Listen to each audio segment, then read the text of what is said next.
ఆలకిస్తూ ఉన్నాం. మీరు ఏ పనిలో ఉన్ననో కొద్ది నిమిషాలు ఇక దేవుని మాటలు ఆలకించవలసిందిగా మనవి చేస్తూ ఉన్నాం.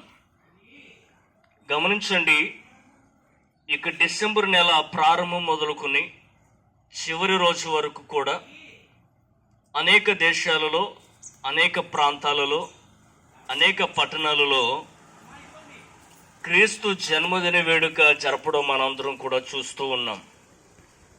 అవును ప్రియులరా, ఈ డిసెంబర్ మాసం యేసు క్రీస్తు వారి యొక్క పుట్టిన వేడుకలు జరపడం అనేక దేశాలలో మనం చూస్తూ ఉన్నాం. బైబిల్ గ్రంథములో ఆయన జన్మించినప్పుడు అనేకమైనటువంటి ఉదంతాలు, అనేకమైన ఆశ్చర్యకరమైనటువంటి సంగతులు రాయబడి ఉన్నాయి. వాటిలో ఒక దానిని మీకు జ్ఞాపకం చేయుటకు మేము సంతోషిస్తూ ఉన్నాం.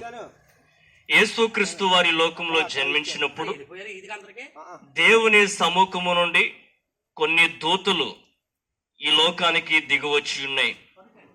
ఆ దూతలు మానవులతో ఏ విధంగా చెప్పుచూ ఉన్నాయి, భయపడకుడి, ఇదిగో ప్రజలందరికీ నీ కలుగబోవు మహా సంతోషకరమైన సువర్తమానము నేను మీకు తెలియజేస్తూ ఉన్నాను.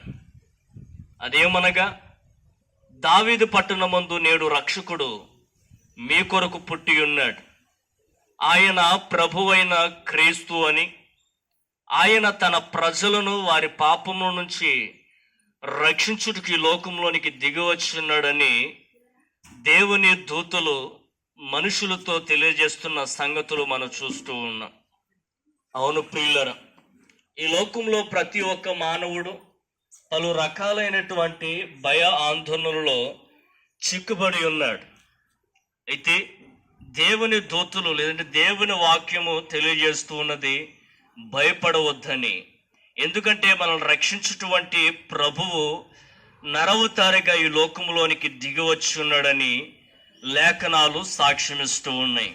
అవును ప్రియులరా, ప్రభు అని యేసుక్రీస్తు వారు అదృశ్య దేవుని యొక్క నిజ స్వరూపమును, సర్వ సృష్టికి ఆది సంభూతుడనయుండి ఆయన పరలోక రాజ్యములో ఉండుట విడిచిపెట్టకూడని భాగ్యమని ఎంచుకొనక దాసుని స్వరూపమును ధరించిన వాడై రిక్తునుగా దీనునిగా నరవతారిగా ఈ లోకంలోనికి దిగివచ్చి ఉన్నాడు. ఆయన సర్వ మానవాళి యొక్క పాపాలను పరిహరించుట నిమిత్తమై ఆయన తన్ను తాను పాప ప్రాయశ్చిత్తార్థమైన బలిగాను అర్పణగాను శిలువ మ్రానుపైన అర్పింపబడిన వాడై ఆయన ఘోరమైన శ్రమలను పొంది ఆయన శిలువలో మరణించారు. ఆయన మరణించి సమాధి చేయబడి తిరిగి సజీవునిగా మృతులలోంచి లేచి పరలోక రాజ్యానికి వెళ్ళి ఉన్నారు. ఈ మాటలు వింటున్న ప్రియ సహోదరి సహోదరుడా, దేవుని ప్రజలారా గమనించండి.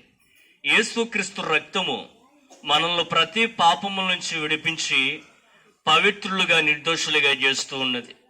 ఇట్టి ప్రభువు అని యేసుక్రీస్తు వారిని ఎందరైతే తమ స్వంత రక్షకునిగా, ప్రభువుగా, దేవునిగా అంగీకరిస్తూ విశ్వసిస్తూ ఉన్నారో, తమ హృదయమునందు చేర్చుకుంటూ ఉన్నారో, వారందరూ ఎట్టి కర్మపరులైనను యేసుక్రీస్తునందలి విమోచనము ద్వారా ఉచితముగా నీతిమంతులుగా తీర్చబడుచు ఉన్నారు. అట్టి వారు పాపరహితులుగా తీర్చబడి వారు దేవునికి కుమారులుగాను పరలోక రాజ్యమునకు హక్కుదారులుగా తీర్చబడుచు ఉన్నారు. కాబట్టి ప్రియులారా, సిద్ధపడండి, ప్రభు చెంతకు చేరండి. దేవుడు మీ అందరినీ దీవించునుగాక. మన ప్రాంతం క్షేమం కొరకు చిన్న